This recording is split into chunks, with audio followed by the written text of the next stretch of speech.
ઘરમાં ઝાડુ છે? કોના કોના ઘરમાં ઝાડુઓ છે? અને ધોકા?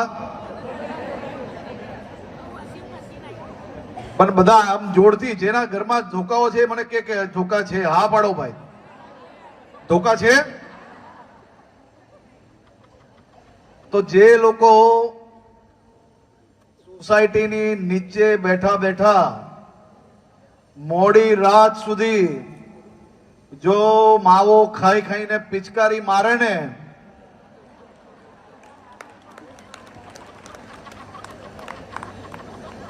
આ બરાબર છે? આ દિશા એકદમ જોરથી મને સંભળાતું જ નથી ને.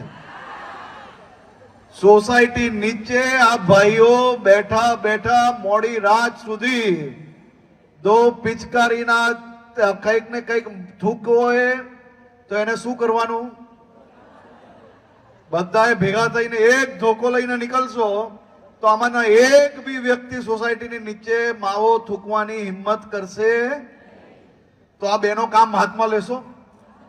પાક્કું? ભાઈ જે મારી જોડે સહયોગમાં હોય હાથ ઊંચા કરે. બધા ધોકા લેશો હાથમાં? બરાબર. તો બોલો માં ઉમિયાની આપણે બધા જે બોલાવી આ વાતે બોલો, ઉમિયા માત કી. ધ્યાન રાખજો થોડું.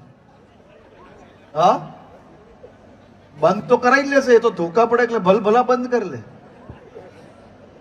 આમાં કોઈના મોઢામાં હમણાં માવો હોય તો છુપાઈ જજો ભાઈ, નહીં તો આજે તો હિસાબ બરાબર થઈ જશે. આપણે આપણા ઘરને જેમ સ્વચ્છ રાખીએ, પછી આપણે એવો વ્યવહાર તો ના કરાય કે આ ઘરમાંથી સાવની લીધી અને દરવાજો ખોલીને મેઇન ગેટની બહાર રે આવ્યો કચરો બહાર નાખ્યો. એવું તો કેમ ચાલે? જો આપણે આપણું ઘર સાફ રાખી શકતા હોઈએ તો આપણી બિલ્ડિંગોની નીચે આ માવાની પિચકારીઓ કઈ રીતે ચલાવી લેવાય? એટલી તો વ્યવસ્થાઓ આપણે સારી બનાવી જ શકીએ. અને એ માવાની પિચકારી ને એ ભીનું ને એ થૂકના કારણે કેટલીય બીમારી આપણા ઘર સુધી પહોંચે છે. તો આ બીમારીઓને રોકવા માટે આપણે કરવાનું શું છે?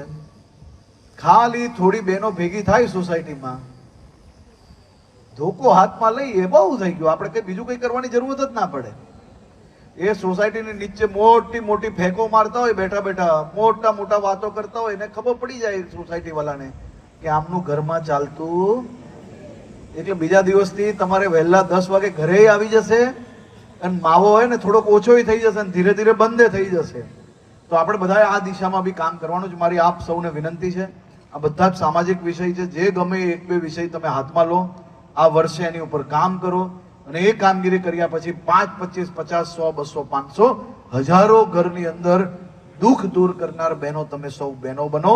મારી માતાઓને હું 2 હાથ જોડીને વંદન કરું છું. આપ સૌને અભિનંદન આપું છું. આપ સૌનો આભાર માનું છું. આભાર.